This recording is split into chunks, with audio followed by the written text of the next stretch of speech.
আসসালামু আলাইকুম। এটিএন বাংলা সংবাদে সবাইকে স্বাগত জানাচ্ছি। আমি শামীম আক্তার। শুরুতেই বিআরবি কেবল সংবাদ শিরোনাম। আগামী রোজার আগে নির্বাচনের প্রস্তাব তারেক রহমানের। সব প্রস্তুতি শেষ হলে রমজান শুরুর আগের সপ্তাহে ভোট। লন্ডন বৈঠকে ডক্টর ইউনূস।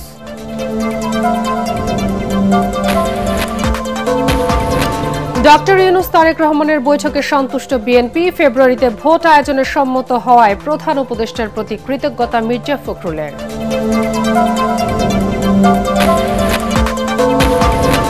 বর্ষার আগে সারা দেশে ছড়িয়ে পড়েছে ডেঙ্গু। ২৪ ঘন্টায় আরও ৫ জনের প্রাণহানি। হাসপাতালে ভর্তি ১৫৯ জন। করোনায় একদিনে ২ জনের মৃত্যু।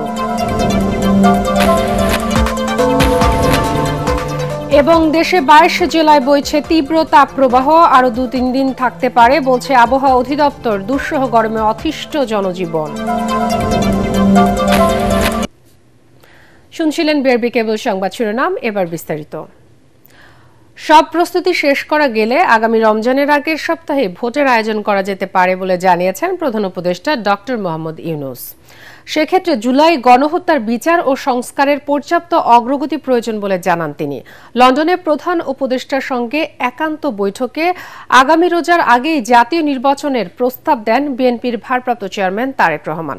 ডক্টর মোহাম্মদ ইউনূসের সঙ্গে তারেক রহমানের বৈঠকের পর যৌথ বিবৃতিতে এসব তথ্য জানান জাতীয় নিরাপত্তা উপদেষ্টা ডক্টর খলিলুর রহমান। বৈঠক ফলপ্রসূ হয়েছে বলে দাবি করেন বিএনপির স্থায়ী কমিটির সদস্য আমির খসরু মাহমুদ চৌধুরী।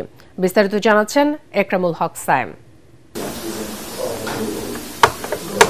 সুরঙ্গের শেষে যেন আলোর খোঁজে ছুটছিলেন, যে আলোয় আপাতত কাটল বাংলাদেশে উত্তাপময় রাজনীতির আধার।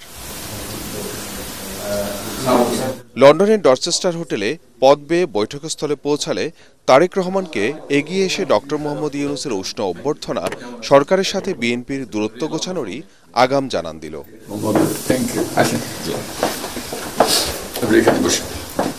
আনুষ্ঠানিকতা ছাপিয়ে অন্তর্বর্তী সরকারের প্রধান ও বিএনপির ভারপ্রাপ্ত চেয়ারম্যানের সালাম ও কুশল বিনিময় ছিল সৌহার্দ্যপূর্ণ পরিবেশ। প্রধান উপদেষ্টাকে বিএনপি চেয়ারপারসন বেগম খালেদা জিয়ার সালাম পৌঁছে দেন তারেক রহমান।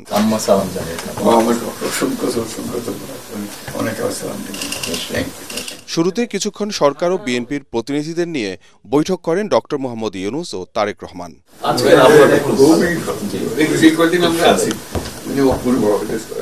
পরে প্রায় ১.৫ ঘন্টা বৈঠক করেন একান্তে। বৈঠক শেষে সরকার ও বিএনপির পক্ষ থেকে যৌথ বিবৃতি পাঠ করে শোনান জাতীয় নিরাপত্তা উপদেষ্টা ডক্টর খলিলুর রহমান। জনাব তারেক রহমান প্রধান উপদেষ্টার কাছে আগামী বছরের রমজানের আগে নির্বাচন আয়োজনের প্রস্তাব করেন।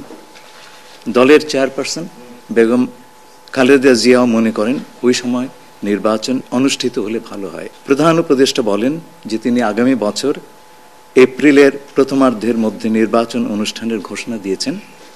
সকল প্রস্তুতি সম্পন্ন করা গেলে ২০২৬ সালের রমজান শুরু হওয়ার আগের সপ্তাহেও নির্বাচন আয়োজন করা যেতে পারে। সেক্ষেত্রে সেই সময়ের মধ্যে সংস্কার ও বিচারের বিষয়ে পর্যাপ্ত অগ্রগতি অর্জন করা প্রয়োজন হবে। জনাব তারেক রহমান প্রধান উপদেষ্টার এই অবস্থানকে স্বাগত জানান এবং দলের পক্ষ থেকে তাকে ধন্যবাদ জ্ঞাপন করেন। প্রধান উপদেষ্টাও জনাব তারেক রহমানকে ফলপ্রসূ আলোচনার জন্য ধন্যবাদ জানান। নির্বাচন আয়োজনে এপ্রিলের সময়সীমা থেকে সরকার পিছিয়ে এলো কিনা এমন প্রশ্ন ছিল সাংবাদিকদের। যৌথ বিবৃতিতে এর উত্তর দেওয়া আছে। সংস্কার এবং বিচার দুই বিষয়ে পর্যাপ্ত অগ্রগতি কথা বলা হয়েছে এবং আমরা মোটামুটি কনফিডেন্ট যে এই অগ্রগতি আমরা নির্বাচন আগেই দেখতে পাবো। এ সময় সংস্কার প্রসঙ্গে দলের অবস্থান তুলে ধরেন বিএনপির স্থায়ী কমিটির সদস্য আমির খসরু মাহমুদ চৌধুরী। নির্বাচনের পরও সবার ঐক্য দরকার বলে জানান তিনি। নতুন বাংলাদেশ গড়ার প্রত্যয় নিয়ে সামনের দিকে এগোচ্ছি। সবাই আমরা চাই দেশ গড়ার যে প্রত্যয় আমরা নিয়েছি আমরা ঐক্যবদ্ধভাবে সেই কাজটা করব।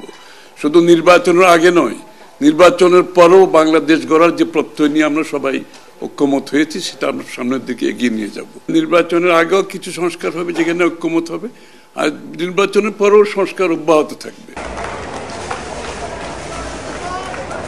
এর আগে প্রধান উপদেষ্টার সঙ্গে বৈঠকে অংশ নিতে লন্ডনের পার্ক লেনের হোটেল ডরচেস্টারে পৌঁছালে তাকে স্বাগত জানান জাতীয় নিরাপত্তা উপদেষ্টা খলিলুর রহমান। এ সময় হোটেলের বাইরে ভিড় জমান বিপুল সংখ্যক প্রবাসী বাঙালি। ইকরামুল হক সায়েম, এটিএন বাংলা। তারেক রহমানের প্রস্তাবে ফেব্রুয়ারির মাঝামাঝি নির্বাচন আয়োজনে সম্মত হয় প্রধান উপদেষ্টার প্রতি কৃতজ্ঞতা জানিয়েছেন বিএনপির মহাসচিব মির্জা ফখরুল ইসলাম আলমগীর। ডক্টর ইউনূস তারেক রহমানের আলোচনা ফলপ্রসূ হয়েছে উল্লেখ করে তিনি বলেন, এই বৈঠকটি দেশের রাজনীতিতে টার্নিং পয়েন্ট।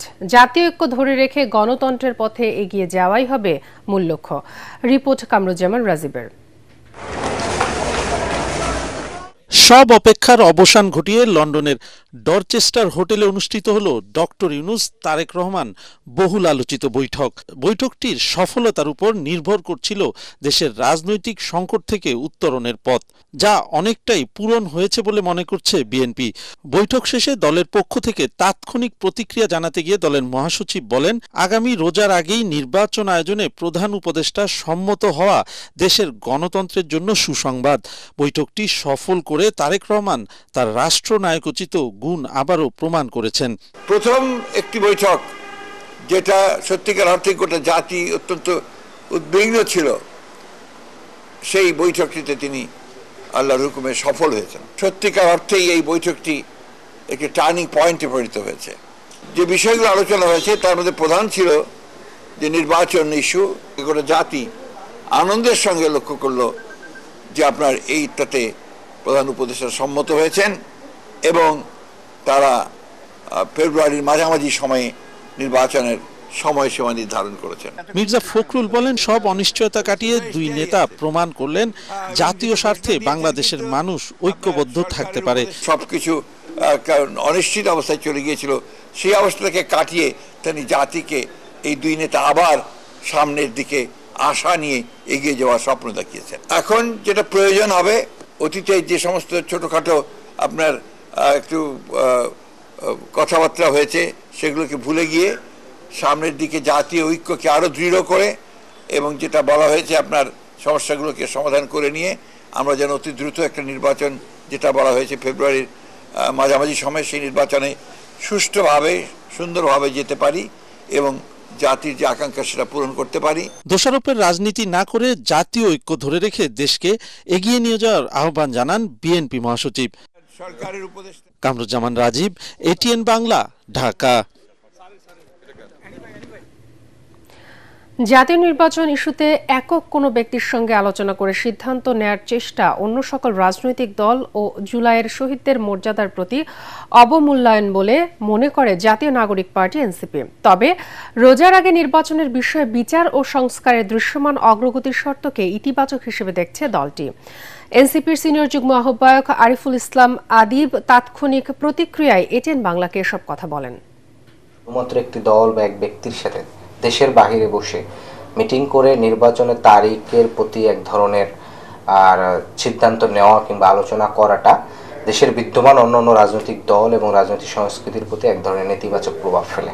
আহ্বান থাকবে জাতীয় বিষয়ে সিদ্ধান্ত নেওয়ার ক্ষেত্রে অবশ্যই সকল রাজনৈতিক দল, অন্যান্য স্টেক হোল্ডার এবং একই সাথে এই অভ্যুত্থানে যারা শহীদ হয়েছেন সেই শহীদ পরিবারের মতামতকে তারা গুরুত্ব দেবে। আমরা বারবার এর আগেও বলে আসছি যে জুলাই সনদ, জুলাই ঘোষণাপত্র এবং মৌলিক সংস্কারের সাপেক্ষে নির্বাচনের তারিখ নিয়ে এবং আমাদের খুব বেশি আপত্তি নাই। সরকারের এই পদক্ষেপটাকে একটা শর্ত দিয়ে সময় নিয়ে গেলে এইটাকে আমরা ইতিবাচকভাবে দেখি। এদিকে 4 দিনের যুক্তরাজ্য সফর শেষে শুক্রবার স্থানীয় সময় সোয়া 7টার দিকে ঢাকার উদ্দেশ্যে লন্ডন ত্যাগ করেছেন প্রধান উপদেষ্টা ডক্টর মোহাম্মদ ইউনূস। বিমান বাংলাদেশ এয়ারলাইন্সের একটি ফ্লাইটে রওনা দেন তিনি। 4 দিনের এই সফরে বাকিংহাম প্যালেসে ব্রিটিশ রাজা তৃতীয় চার্লসের সঙ্গে দেখা করেন প্রধান উপদেষ্টা। এ সময় তিনি রাজা চার্লসের হাত থেকে গ্রহণ করেন কিংস চার্লস হারমোনি অ্যাওয়ার্ড। এছাড়া লন্ডনে প্রধান উপদেষ্টা ডক্টর মোহাম্মদ ইউনূসের সঙ্গে বৈঠক করেন বিএনপির ভারপ্রাপ্ত চেয়ারম্যান তারেক রহমান। সারা দেশে একদিনে ডেঙ্গুতে 5 জনের মৃত্যু হয়েছে। নতুন করে আক্রান্ত হয়েছেন 159 জন। চলতি সপ্তাহে এ নিয়ে 5 জনের মৃত্যু এবং 640 জন ডেঙ্গুতে আক্রান্ত হলেন। এছাড়া চলতি মৌসুমে মারা গেছে 28 জন এবং আক্রান্ত হয়েছেন 5570 জন। এদিকে 24 ঘন্টায় করোনায় দেশে 2 জনের মৃত্যু হয়েছে। নতুন করে আক্রান্ত হয়েছে 15 জন। করোনায় এ নিয়ে 29,502 জনের মৃত্যু হলো এবং আক্রান্তের সংখ্যা দাঁড়ালো 20,51,800 জনে।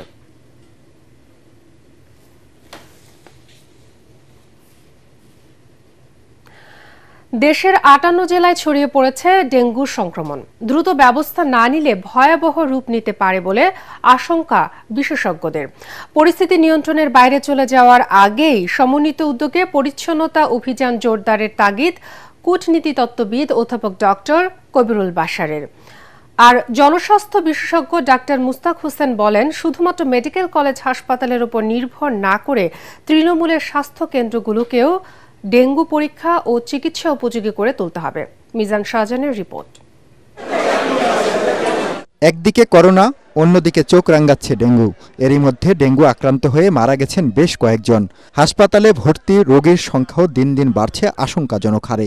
এই অবস্থায় জনস্বাস্থ্য বিশেষজ্ঞরা বলেন, এখনই সতর্ক না হলে পরিণতি হবে ভয়াবহ।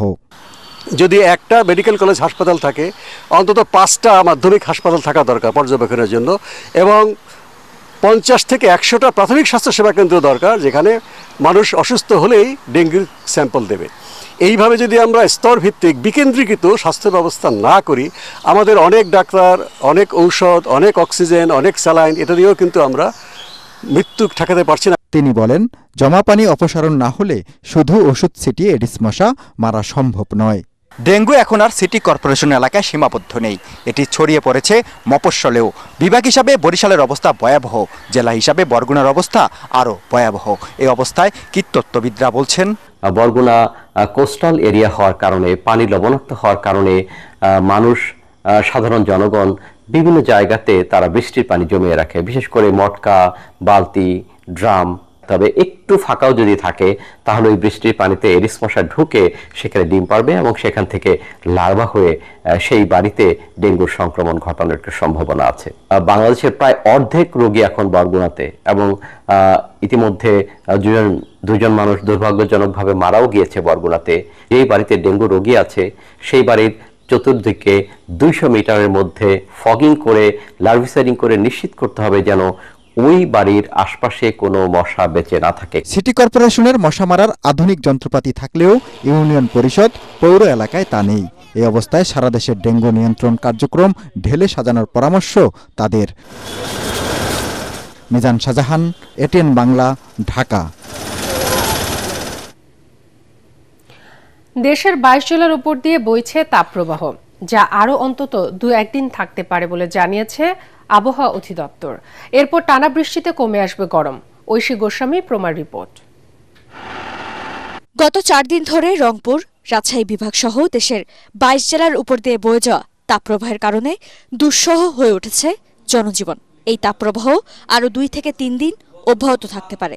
রাজধানীর আগারগাঁয়ের আবহাওয়া অধিদপ্তরে সংবাদ সম্মেলনে আবহাওয়াবিদ ডক্টর মোহাম্মদ আবুল কালাম এই পূর্বাভাস দেন। 36 থেকে 38 ডিগ্রি সেলসিয়াসের মধ্যে তাপমাত্রা অব্যাহত রয়েছে। একে আমরা মৃদু ধরনের তাপপ্রবাহ বলি। তিনি বলেন, আগামী 16 থেকে 22 জুন পর্যন্ত দেশের বিভিন্ন অঞ্চলে বাড়বে ঝোড়ো হাওয়া সহ বজ্রবৃষ্টি। এতে কমবে গরম। এই যে টানা বৃষ্টিপাত, এই বৃষ্টিপাতের ফলে তাপমাত্রা সহনশীল পর্যায়ে আসবে। আবার এই বৃষ্টিপাত কেটে গেলে সূর্যের উজ্জ্বল কিরণকাল আবার বৃদ্ধি পাবে, জলীয়বাষ্পের আধিক্য থাকবে, বাতাসের গতিবেগ যদি কমে যায় তাহলে এই মৃদু ধরনের তাপপ্রবাহ এই মনসুন পিরিয়ডেও সংঘটিত হতে পারে। তবে বৃষ্টির শেষে আবারও তীব্র গরমের আশঙ্কার কথাও জানানো হয় সংবাদ সম্মেলনে। ঐশী গোস্বামী, প্রমা, এটিএন বাংলা, ঢাকা। ঈদের দীর্ঘ ছুটি শেষে রাজধানীতে ফিরছেন কর্মজীবীরা। কমলাপুর রেল স্টেশন ও বাস টার্মিনালগুলোতে ঢাকায় ফেরা মানুষের ভিড়। সড়কে যানজট আর ট্রেনের শিডিউল বিপর্যয় না থাকায় স্বস্তির ফিরতি যাত্রায় খুশি তারা। খায়রুল ইসলামের রিপোর্ট। আনন্দময় ঈদ উদযাপনের স্মৃতিকে সঙ্গে নিয়ে ব্যস্ত নগরে ফিরছেন কর্মজীবী মানুষ। ছুটি ফুরিয়ে আসায় ট্রেন, বাসে ফিরতি যাত্রায় মানুষের ঢল। যাত্রীরা জানান সড়কে যানজট নেই, ট্রেনও চলাচল করছে সময় মেনেই। আমাদের বন্ধটা ভালো ছিল 10 দিন, তো দেখা যাচ্ছে পরিবারের সঙ্গে আমরা ঈদটা কাটালাম ভালোভাবেই। ঈদ খুবই ভালো কেটেছে, অনেক দিনের ছুটি পেয়েছি, তবে আসার সময় একটু কষ্টকর অনুভূতি ছিল। ট্রেনে আজকে অনেক গরম ছিল, তারপরে আমরা যেহেতু ঈদ করতে গিয়েছি মজা করে ঢাকা আসতে পারছি, এটাই আমাদের কাছে অনেক ভালো লেগেছে আর কি। কমলাপুর স্টেশন কর্তৃপক্ষ জানিয়েছে যাত্রীদের ভিড় সামলাতে অতিরিক্ত ট্রেন ও নিরাপত্তা ব্যবস্থা জোরদার করা হয়েছে, তবে তারপরও সামাল দিতে হিমশিম খেতে হচ্ছে তাদের। পাশাপাশি করোনা সতর্কতায় প্রচার অব্যাহত রয়েছে বলেও জানান তারা। প্রায় প্রতিটি ট্রেনে অতিরিক্ত কোচ সংযোজন করা আছে।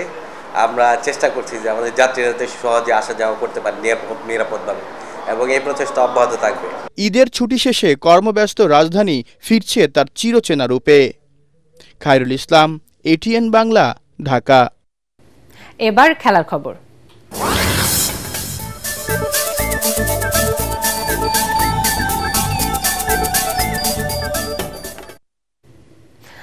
বাংলাদেশের ওয়ানডে দলকে সেরা অবস্থানে নিয়ে যেতে চান মেহেদী হাসান মিরাজ। 1 বছরের জন্য অধিনায়ক হওয়ার পর প্রথম সংবাদ সম্মেলনে টাইগার অলরাউন্ডার জানান সাবেক অধিনায়কদের কাছ থেকে পাওয়া অভিজ্ঞতা কাজে লাগাতে চান তিনি। SM আশরাফের report. 2016-তে অনূর্ধ্ব-19 বিশ্বকাপে অধিনায়কত্ব করল জাতীয় দলের হয়ে মিরাজ প্রথম এই দায়িত্ব পালন করেন গত বছর নভেম্বরে। শান্তর চোট পাওয়ায় আফগানিস্তানের বিপক্ষে শারজায় একটি ওয়ানডেতে অধিনায়কত্ব করেন তিনি। এরপর ওয়েস্ট ইন্ডিজে 2টি টেস্ট ও 3 ওয়ানডেতেও অধিনায়ক ছিলেন, তবে এবার তার দায়িত্বটা 1 বছরের জন্য। লং টাইমের জন্য পেলে একটু ভালো হয়, টিমকে বুস্ট আপ করা যায় কিভাবে করলে ভালো হবে। সো যেহেতু 1 বছরের জন্য পেয়েছি, আমি চেষ্টা করব যে টিমটাকে সুন্দর একটা জায়গায় দাঁড় করানোর জন্য। এ সময় তিনি বলেন অধিনায়ক হিসেবে তার মূল লক্ষ্য থাকবে দলকে জেতানো, নিজের ব্যক্তিগত পারফরম্যান্স মুখ্য নয়। আমার কাছে এটা ম্যাটার করে না যে আমি ব্যাটিং পেলাম কি করলাম, বাট আমার কাছে যে জিনিসটা ম্যাটার করে যে দিন শেষে টিম রেজাল্ট করানোটা। ওইভাবেই প্ল্যানিং করব, চেষ্টা করব যে আমার ব্যাটিং নিয়ে আমি চিন্তিত না। শ্রীলঙ্কার বিপক্ষে জুলাইয়ে ওয়ানডে সিরিজে দিয়ে অভিযান শুরু করছেন মিরাজ। প্রথম মিশনেই সিরিজ জেতার মিশন এই অলরাউন্ডারের। SM Ashraf, ATN Bangla, Dhaka. শেষ করার আগে বিআরবি কেবল সংবাদ শিরোনাম আরও একবার। আগামী রোজার আগেই নির্বাচনের প্রস্তাব তারেক রহমানের, সব প্রস্তুতি শেষ হলে রমজান শুরুর আগের সপ্তাহে ভোট, লন্ডন বৈঠকে ডক্টর ইউনূস।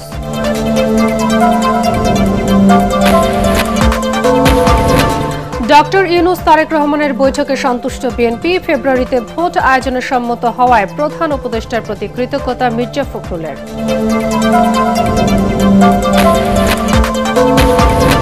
বর্ষার আগে সারা দেশে ছড়িয়ে পড়েছে ডেঙ্গু, 24 ঘন্টায় আরো 5 জনের প্রাণহানি, হাসপাতালে ভর্তি 159 জন, করোনায় একদিনে 2 জনের মৃত্যু। এবং দেশের 22 জেলায় বইছে তীব্র তাপপ্রবাহ, আরো 2-3 দিন থাকতে পারে বলছে আবহাওয়া অধিদপ্তর, দুঃসহ গরমে অতিষ্ঠ জনজীবন। পরবর্তী সংবাদ দেখার আমন্ত্রণ জানিয়ে এখনকার মতো শেষ করছি। এটিএন বাংলা সংবাদ ইউটিউবে দেখতে ব্রাউজ করুন youtube/ATN বাংলা নিউজ। এতক্ষণ সাথে থাকার জন্য ধন্যবাদ সবাইকে।